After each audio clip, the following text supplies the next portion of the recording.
Hello. So today I wanted to talk about transition as it relates to what I'm calling future denialism, which is the phenomena.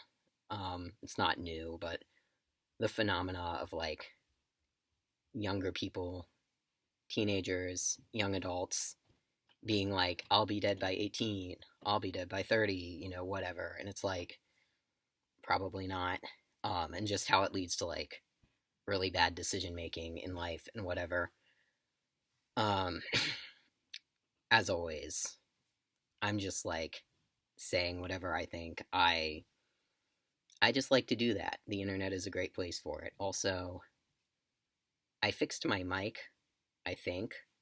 Um I'm technologically illiterate and I only thought like 10 minutes ago to like check my input and it was at like 40%. So, hopefully you can hear me now. Um Also, I won't have to shout, which is great cuz I live with other people and I mean, they can probably hear me anyway, but I like to tell myself that they can't. So, we'll get into all that. I've spent a lot of time on the internet, and I know we've all spent a lot of time on the internet. A little bit about me. I am chronically unemployed. Not always. Sometimes I have a job, but usually I don't. And I stopped going to school when I was 15. So I've spent more time than most people just kind of scrolling, right? I've read a lot of things. I've participated in a lot of things. So I consider myself somewhat of an expert in this particular topic. Um, this particular brand of what people would call mentally ill. Now, I have opinions on that. Actually, I filmed an entire video where it wasn't even going to be the whole thing. I was like, this is going to be a series. I'm going to like rant about psychiatry and why I hate it and why I think most psychology is bullshit because I do. However, I mean, I did everything. I edited it, I exported it. I was like, this is a good video. And then I like slept on it. And the next morning I was like, this is not a good video. This can never see the light of day. So I am not going to post that. However, I may remake it in the future. But anyway, it doesn't matter. In our cultural context, this is a brand of what people would call mentally ill, right? Um, Depression, being just like a really angsty teenager, but like you pick up all these bad behaviors and it becomes like a serious problem.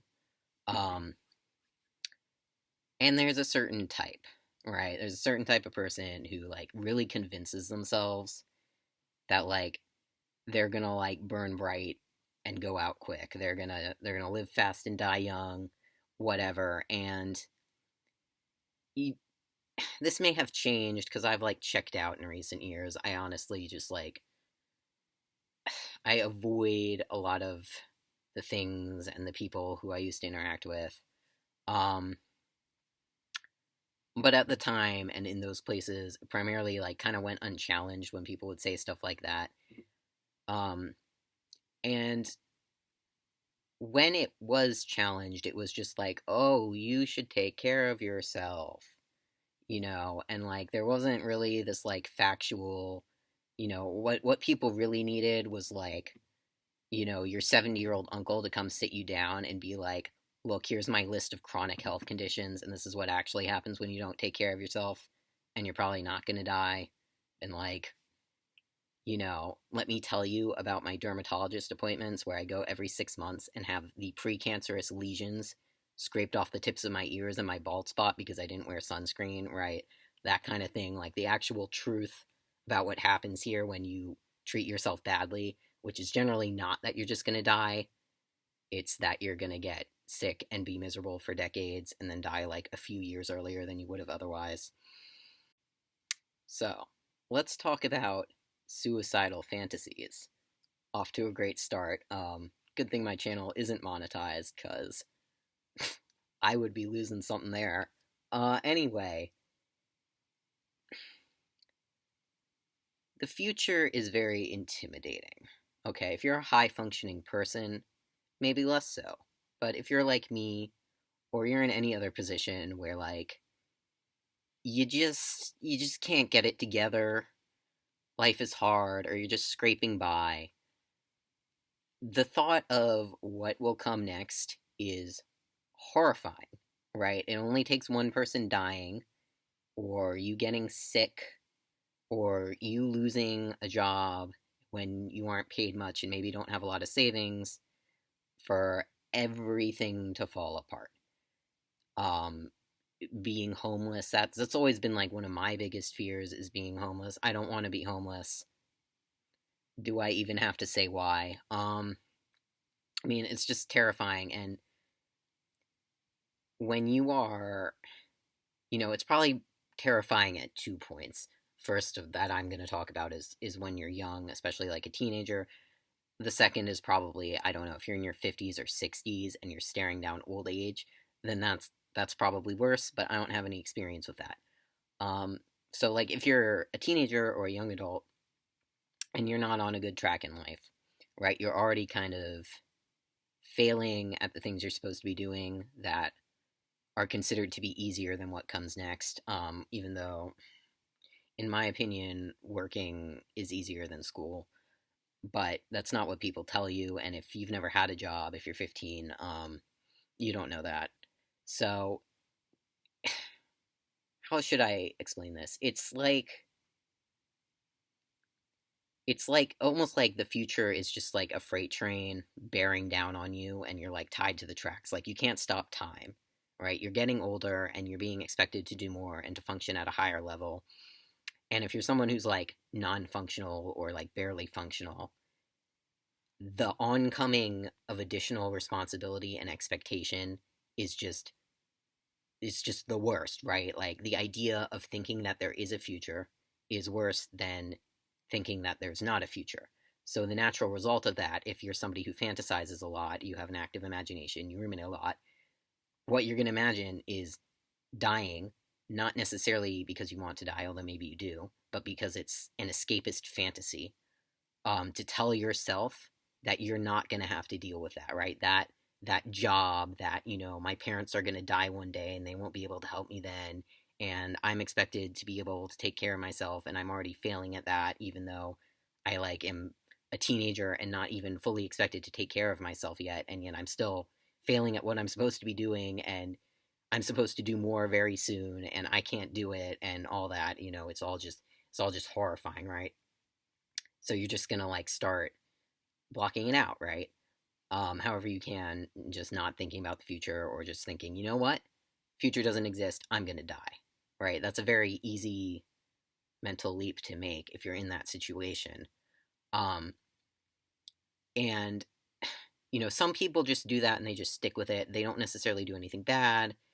They don't necessarily cause more problems for themselves, although it's kind of inevitable that eventually you will start to cause problems for yourself if you actually believe that and if you hold on to that belief.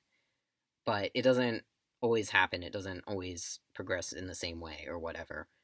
Um, so you see this a lot in people who say they're trans. You see it all the time, especially in the kids. There is that association with that personality type, with self-destructive tendencies and all of that. Um, and something that I have seen in the context of people who are trans identified, on, trans forums or on forums where there's like a section or a thread, anything. Do people even use forums anymore? Whatever. There's a lot of discussion around this in the context of transition and of using hormones and of the surgeries that they're getting. It's almost like this gotcha that they try to use. Like they almost project this belief onto other people that they're going to die anyway. Therefore, any long term consequences of hormone use or any long-term consequences of the actions they're taking now don't matter, because they take that belief that they already have of like, well, I'm gonna die, I'm gonna be dead by a certain age, or I'm probably gonna be dead by a certain age, and then they try to tell you that, right? They try to tell other people of like, well, all these things you're talking about, all these potential problems that my actions could cause me don't matter, because I what they say is I would be dead anyway.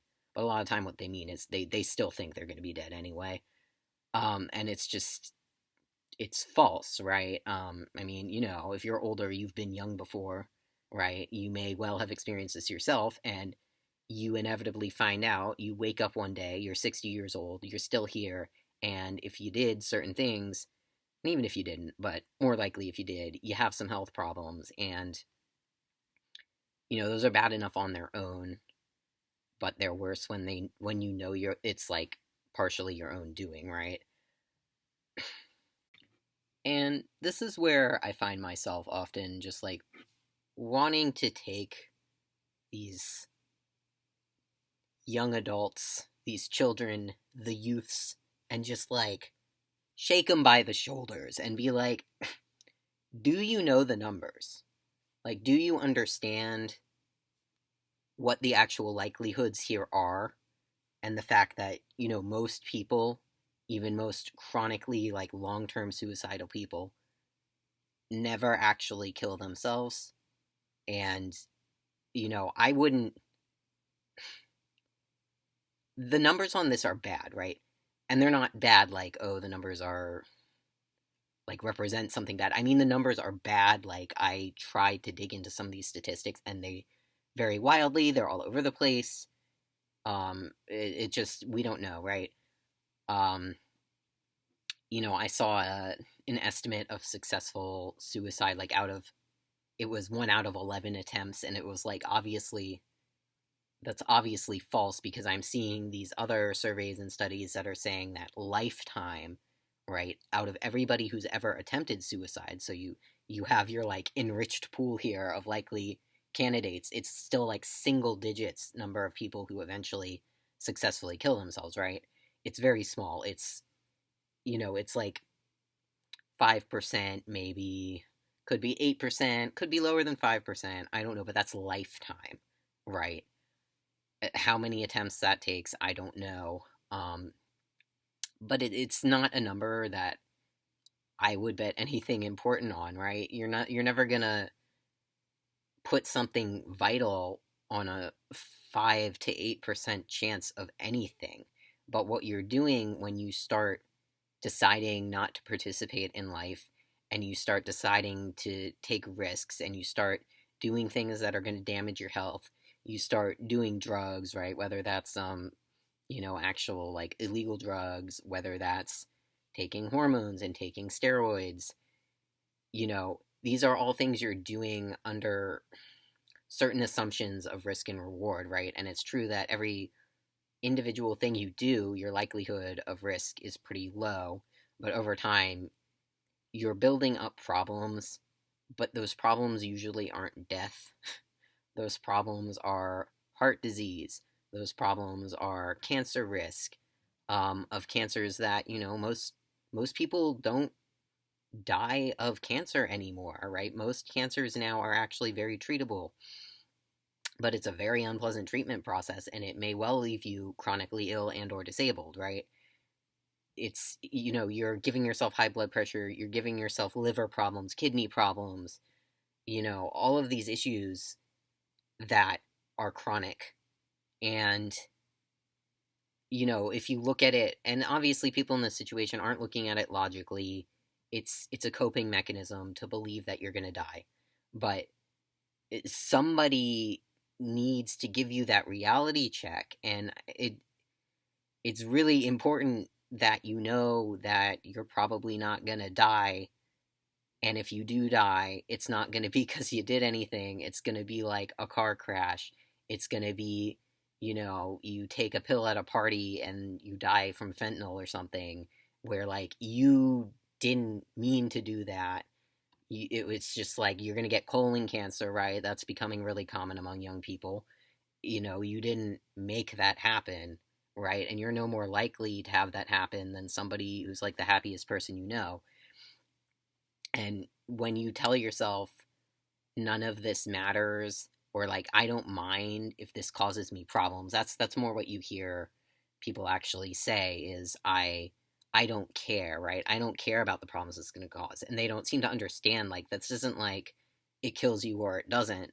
This is like it probably doesn't kill you, but it does give you significant illnesses that are going to seriously impact your quality of life. And if you think you're miserable now, I can promise you you're going to feel worse when you have chronic pain, or when you have to take all these medications every day that make you feel sick or whatever, and you have to see doctors all the time, and you're dependent on other people, you're a burden on the state, or you're a burden on your family, you're a burden on the healthcare system. And, it's all well and good to tell people, well, you shouldn't feel bad about that. But I can promise you, when you're in that situation, you will feel bad about it, and it will feel really bad. It will feel so much worse than just like, just being by yourself and feeling like you don't owe anything anyone, which is how you feel when you're young. And when you are doing these things and you're like, well, I don't owe anyone anything and I can do this if I want. And, the consequences that come about are going to fall on me. And it's not really until the consequences start coming that you realize, oh, these consequences don't just fall on me. And now I have to deal with that. And I have to know that I did this to myself.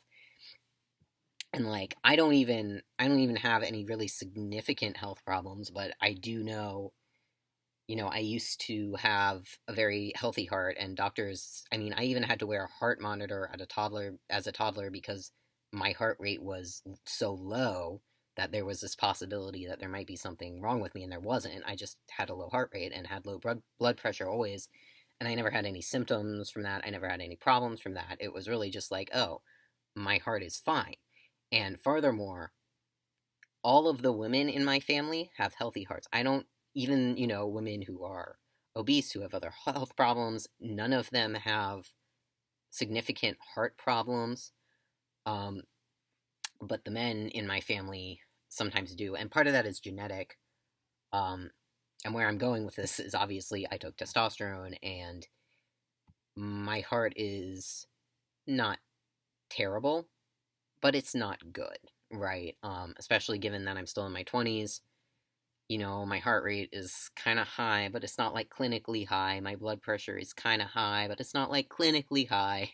My cholesterol is not optimal, but it's not bad.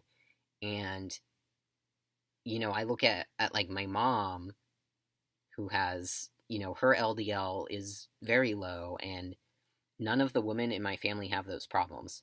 Um, and then men in my family, to the extent they do have a problem, there's also a heart condition that runs in my family that's genetic and seems exclusively to be passed along them like to men. Um, I don't know the nature of that. It's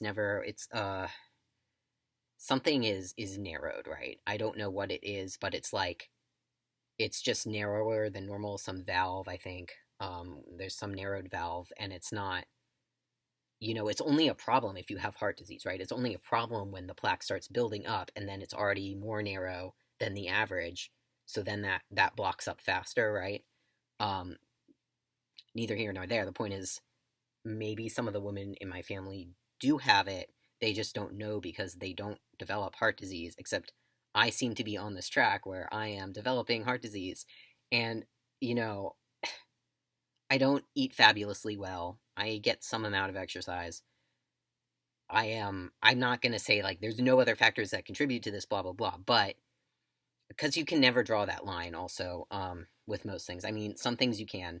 Some things that are really bad for you, you can draw that line and say this was caused by this. But when it comes to something like heart disease or cancer or these sort of long term health problems that people mainly get now, you usually can't draw a direct line in an individual case. You can only do that over populations. But we do know that super physiological anabolic steroid use causes heart disease. We know that bodybuilders die younger from heart disease. We know that, yeah, some of these people have dispositions or whatever, but it's the difference between having that aneurysm at 30 versus your uncle had it at 50. And you can't always say in this individual case this caused this, but you can definitely say on the whole, using anything anabolic, especially when it brings your levels up beyond what's normal, is very bad for your heart. So, and people try to argue, that somehow this is different, and it's just not. You're female. If you're taking testosterone, if you're trans identified, it doesn't change the fact that you're female. You wanting to be a male doesn't matter. Your body doesn't care. I promise your cardiovascular system doesn't think it's a man. Okay, I don't know. I've seen less of this very recently, but definitely like 5 years ago, it was really bad on the internet where like you would see trans identified people and trans rights advocates saying things like, oh, they're not just, it's not male to female because she's actually a woman, you are female, and like, what is biology? It's all, oh, biological sex is a spectrum and it's made up, and it's like, oh, no. If you are a female and you are taking testosterone, your testosterone levels are super physiologic, meaning they are much higher than a normal female's, and in some cases, they're probably higher than the average males. At least mine were at several points. And, you see this in men too, who have super high testosterone levels. They're more likely to develop heart problems, right? That's actually balding is complicated. There's several aspects to it. There's DHT, there's your conversion of testosterone, like your rate of conversion of testosterone, blah, blah, blah. But there is this connection that exists between early balding and heart disease, and it seems to be testosterone levels. Um, Now, if you're just naturally like that, it's not as bad. The difference between a man who is not taking anything and a bodybuilder or a female who's taking testosterone is that if you are male and you are just producing testosterone naturally, you are producing testosterone around the clock. Your body, there is sort of a pulse pattern to it, but it's not this surge and drop, right? When you are taking testosterone artificially, you get this pattern, and it depends how you're taking it, depends how often you're taking it. But if you are trans identified and taking testosterone, the standard, at least in my experience, is an injection once a week, and that's a big this, right? There's a reason you're supposed to get your blood test specifically in the middle of the week on day 3 or 4, and that's so they can get your average levels. Your levels before that are higher and your levels after that are lower. So even if your average level, your midweek level, is within the male range, your early week level could easily be much higher, and your body has more trouble processing it, and it's not good for you, right? Um, there's not a lot of studies done on this, unfortunately. There are there's some information about women who have taken steroids, not as much as I would like there to be, but the numbers really are not good, and you see health problems that you didn't necessarily think you would see, like autoimmune problems, stuff like that. A lot of these are women who were not trying to transition usually, so you will see things like birth defects also, which are years down the line, which that really shocked me because I had never read about that, I had never heard about that. um and this was specifically in regard to the East German Olympics team, women who had been on that team who had taken testosterone, and then like 5 years later, 5 plus years later, they have a child, and that child is more likely to have significant birth defects and significant health problems. Usually, the listed ones were, I think, club feet, and then mostly like autoimmune conditions, things like asthma, allergies, etc. So it is concerning to me that we don't know why that happens. Um, there is this impression that is given and encouraged by the community that you can just try hormones and not really have any bad long term effects, right? That it's just cosmetic, um, you know, and that's just not true at all, right? My voice is like the least concerning thing to me overall when it comes to this stuff, even though I did complain about it. But that's regardless. With males, we know as little as like 6 to 8 weeks on hormone replacement therapy causes infertility that appears to be permanent. And in the reverse, even though the female reproductive system does not typically totally shut down, now it may after, the longer you're on it, the more likely that it will. But if you are on it for only a couple of years, whatever, probably your estrogen levels come back to normal. Some people they don't. Some people will get serious problems around that. But the impression that is given and the information available seems to suggest that basically everything kind of reverts and you're just kind of a manly woman and what's really the harm in that. But clearly, for you to be, if you have a child years later that has birth defects, and I know most trans identified people don't want kids, whatever, that's not the point. Hear me out here. Why? What has happened to your body that even when your hormone levels have appeared to normalize and everything seems to be functioning more or less as it should, why are you having children with birth defects that's connected to this? Why is that happening? Is it epigenetic? What's going on? What is testosterone actually doing in the body that it can have these effects so long afterwards that are very significant, especially when you get that blood test and it says your testosterone levels are normal, and then you get pregnant. Like what has happened there? Why is this happening? And I don't know, right? And I haven't seen anything about this. Maybe it exists. If it I hope it exists, but I haven't found it. I haven't come across it, and this really ties into that sense of denial that you're doing anything bad to yourself, that because this makes you happy now, this makes you happy today, this month, this year, that this is good for you. And it's just not true. The things that make you happy now aren't always good for you. I'd feel real happy now with a pint of Ben and Jerry's, but that's not good for me. I you feel good when you get high, but that's not good for you.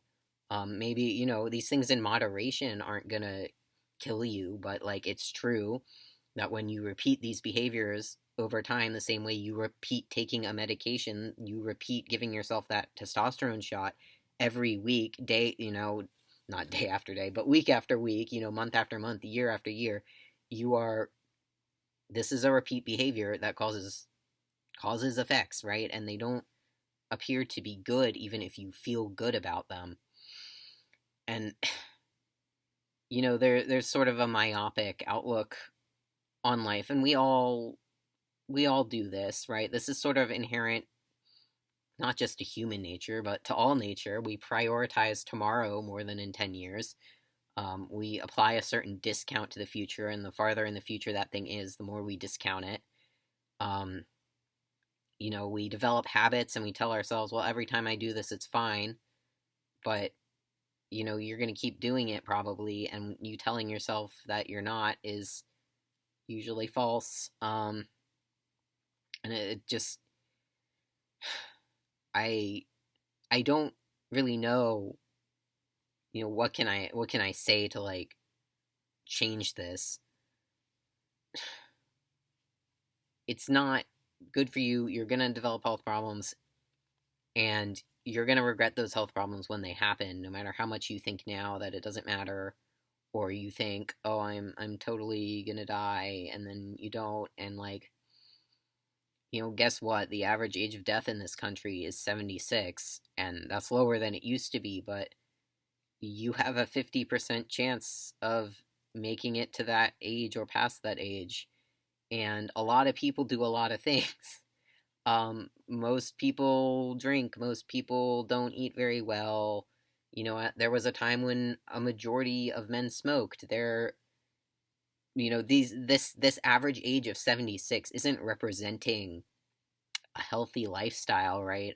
A large majority of Americans are overweight and don't take very good care of themselves, and yet we keep on trucking to that 76 mark. So, you thinking, me just not caring, me just feeling bad and thinking that I'm gonna die, even with like no evidence of that, me not taking care of my body, me not going to the doctor, me taking drugs, whatever, whatever. I'm totally gonna die young. I'm totally not gonna live to be old. And it's like, well, that 76, that's covering a lot of people, and that's covering a lot of people who do those things. Um, it's like a big social problem in this country how people really don't take care of themselves and they're still living to be 76. So, it's I think it's a misanalysis almost of the statistics based on a belief that that represents something healthier than what you're doing, when maybe it doesn't. I mean, somewhat healthier, but how much? Not that much. And of the consequences, which are not sudden death, and you get sick and you have heart disease for decades and you have all these problems for the rest of your life, which is not going to be as short as you think it is. Something I wanted to say also, specifically in regards to transition, is around the results. I don't know if I've said anything about this before, but trans identified young people in particular, teenagers in particular, they have this idea of what they want from transition. And that idea is not accurate. You see a lot of girls into anime, into fan fiction, stuff like that, who end up into this stuff. And they will have this ideal vision of like me as a boy that's like slender, beautiful anime boy, whatever. Um, and part of that I think is that they don't really want to masculinize that much, and a lot of it is fantasy and so forth. But you know, you if you haven't transitioned yet, and you're somebody who's trans identified or like thinking about it, I want to make very clear that you're not gonna like look like somebody else. You are gonna look like you, with a deep voice and, a wider face.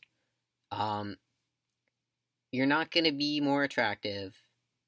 People aren't gonna be nicer to you necessarily unless they're a certain kind of person, and that will annoy you, I promise. Um, you're not gonna be more sympathetic. You're not gonna be a better person, a more likable person, even, because a lot of this is rooted in sexism and rooted in a belief that those things are true on some level, that men are more sympathetic, that men, they're just, they're worth fantasizing about and projecting onto, and like having these characters in your head and they're all male because, men are like the main characters in life or whatever. And like, that's not gonna be you, right? You're just gonna be you, and you're gonna look and sound more masculine, but nothing really changes. Who you are doesn't change, and you get this new identity, but guess what? Eventually, you're gonna embarrass yourself again. You're gonna change more. You're gonna do things you regret, and then this new identity you've created for yourself is just as stained and ruined as the one you left behind. Um, and when it comes to this stuff, and your view of the future and so forth, where I'm going with this, and you're not going to look like how you want to look, is even if you do look how you think you're going to look, which you won't, but whatever, time keeps going, and decades are going to pass, and no matter how much you fulfill your own desire to be this person now and to be this cool, young, attractive, whatever it is you want right now, you're gonna get old. You're gonna we all decay. We all, become not attractive and hot anymore. I'm trying to phrase this politically well, but to be honest, the phrase that I use in my daily life with other people is, guess what? We all get old, fat, and ugly eventually. So this is you're prioritizing this now, this person you want to be now, and it's centered around appearance because what else is it centered around, right? Nothing inside of you that is meaningful changes other than like your organ systems that you're destroying, but your personality, to the extent that it changes, that was already inside of you and is related to other people being sexist and other people treating you differently. And you don't get anything permanent from this. All of the hormones, all of the plastic surgery, now you're this person that in your ideal fantasy world you wanted to be, sort of, maybe not really, but like that doesn't last. But what does last is the consequences. What does last is what you're doing to your body, that is the one body you have to live with until it dies. And, a concept that gets talked about in healthcare a lot these days is, that of the healthy lifespan and this, how do we shrink this gap between life expectancy and healthy life expectancy? Because, life expectancy is still, it'll probably go up. I mean, maybe not short term or in specific places like here, but like as a general rule, science continues to advance, life expectancy continues to go up, generally speaking, globally over the long term. And, one of the biggest problems is this idea of like, well, you make people live longer, but they're also chronically ill longer. And this is the problem that all healthcare systems in industrialized countries, especially, but even, to an increasing extent everywhere, this is happening, that the chronic health burden is going way, way, way, way up. And these are conditions that don't just kill people, they're things that you can live with and that get treated over a long period of time. And it's a long period of ill health. It's a long period of, increasing disability that you have to deal with. And that's the future you face when you do these things. That's what's going to happen. And is that really worth it to, have the body you always wanted in your 20s, to, maybe you think you're attractive, probably not. But you have this superficial thing, you have this gender thing, you feel, freer to act like yourself, or you get the sort of the confidence rush of testosterone, or you have this thing that you've always wanted, or that you've wanted for a long time. You probably haven't always wanted it, because most people develop dysphoria when they're older now because of social reasons. But you get that thing, but it doesn't last. It doesn't last nearly as long as the problems you're giving yourself will last. And that's, you're gonna regret it. And even though you've told yourself that you won't regret it and that the future doesn't exist, the future does exist. And you just go ask your parents, right? This is something I've heard a lot from the older people in my life, from my uncles. My mom's boyfriend even said this at one point of like, I feel like I woke up yesterday and I was 27, and now he's in his late 50s, my mom's 60. And that's what happens. Time keeps coming. And you wanting to believe that time isn't going to keep coming doesn't change the fact that it's going to keep coming. And your belief, or your hope, really, your fantasy that you won't have to see that future, it's just that. It's just a fantasy. And in all likelihood, you're going to see that future. And you're going to have to deal with it.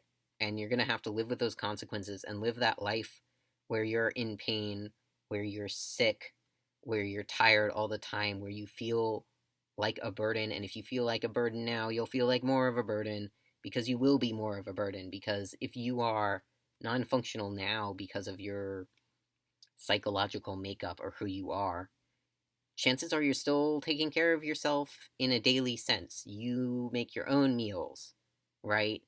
You clean your own house at least, or you don't clean your own house and it just stays unclean. The point is nobody else has to do it for you. Um, you take care of your own body.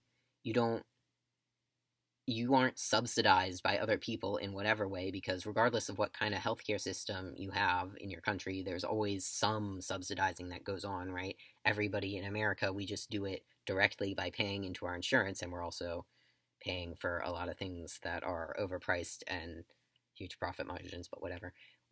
You're regardless of the premium being too high, you're paying a portion of that premium to cover actual healthcare costs, and everybody else who's healthy is paying that to cover other people who aren't healthy. And when you become that person who isn't healthy, it's one thing if it's not your fault or if it's just random, it just happened to you.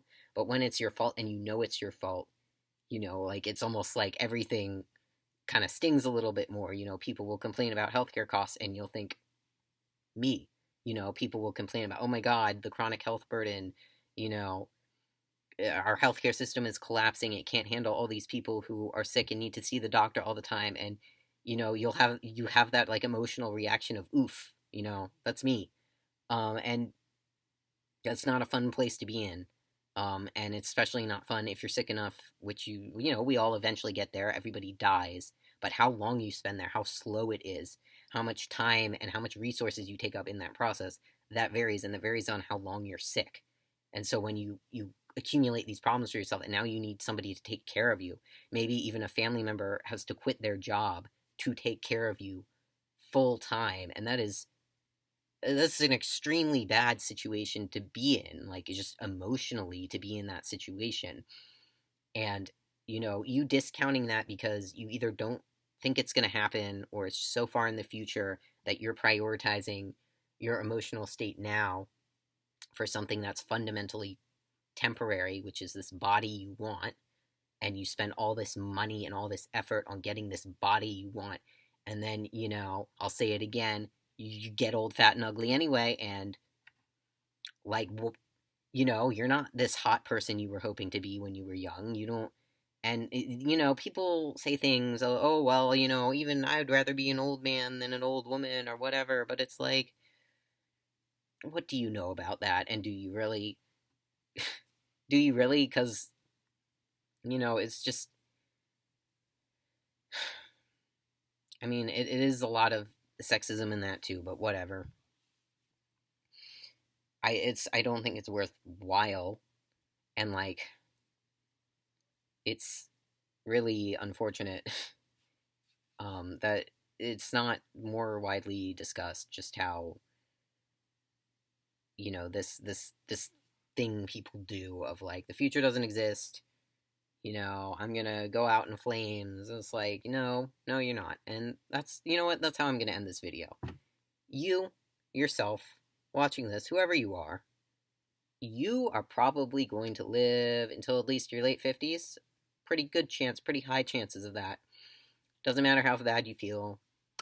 Almost doesn't even matter what you're doing. If you're not 700 pounds, if you're not, you know, you're probably not going to die before you reach late middle age at the earliest. And the best thing you can do for yourself is accept that and plan for it. And that's hard. It's hard to accept that or to plan for it when you can't even like plan for tomorrow. You don't even, you don't have anything going for you, whatever. But the worst thing you can do in a situation is believe your own lies and believe your own coping mechanism. Believe that you are going to die and that everything you're doing is fine and that it doesn't matter and that you're just gonna drop dead, or even if you do get one of these illnesses, you're just gonna be sick by yourself or whatever, and then you're gonna die and it's all fine, and then it's just not. And just be aware that the future is coming for you, almost inevitably. You know, statistically, someone watching this, several people watching this probably, are not going to live that long. But It's probably not going to be you. And for those who don't live that long, it's probably not going to be like going out in a blaze of glory. It's going to be going out after a few years wearing diapers, or, depending on other people, or just dying from something random. And that's kind of how it is. So that's today's, things I just wanted to say because I can, because this is the internet and any idiot can say anything, including me. So that's what I'm doing. I'm just giving my 2 cents, which is all it's really worth. But if anybody watched, thank you.